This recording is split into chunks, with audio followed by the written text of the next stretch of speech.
This is Chapter 6 of the First Geneva Convention.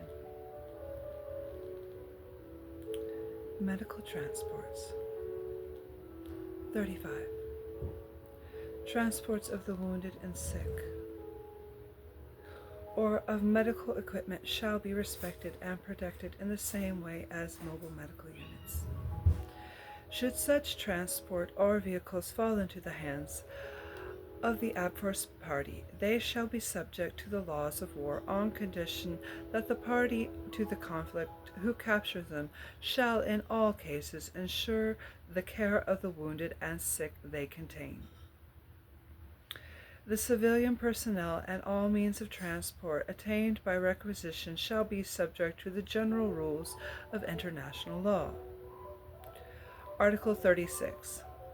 Medical aircraft, that is to say, aircraft exclusively employed for the removal of the wounded and the sick, and for the transport of medical personnel and equipment, shall not be attacked, but shall be respected by the belligerents while flying at heights, times, and on routes specifically agreed upon between the belligerents concerned. They shall bear, clearly marked, the distinct emblem prescribed in Article 38, together with the national colors on their lower and upper lateral surfaces.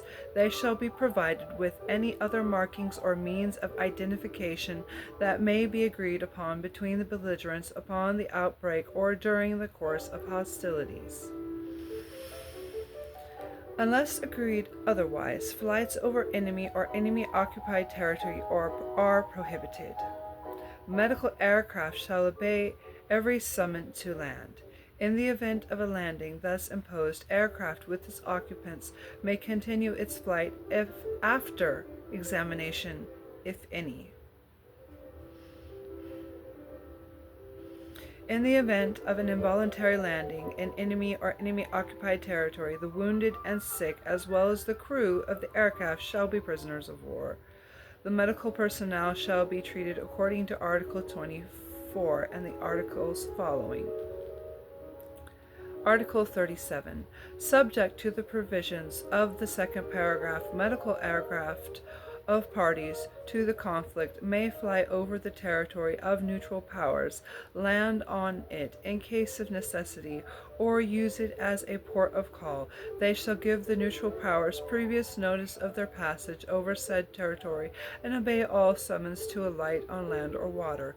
They will be immune from attack only when flying on routes at heights and times specifically agreed upon between the parties to the conflict and the neutral power concerned. The neutral powers may, however, place conditions or restrictions on the passage or landing of medical aircraft on their territory. Such possible conditions or restrictions shall be applied equally to all parties to the conflict. Unless agreed otherwise between the neutral power and the parties to the conflict, the wounded and sick who are disembarked with consent of the local authorities on neutral territory by medical aircraft shall be detained by the neutral power, where so required by international law, in such a manner that they cannot again take part in operations of war. The cost of their accommodation and interment shall be borne by the power on which they depend. That is Chapter 6 of the Geneva Convention. Any violations of the Geneva Convention should be reported to the proper authorities. Document, report, prosecute. May Freya watch over you all.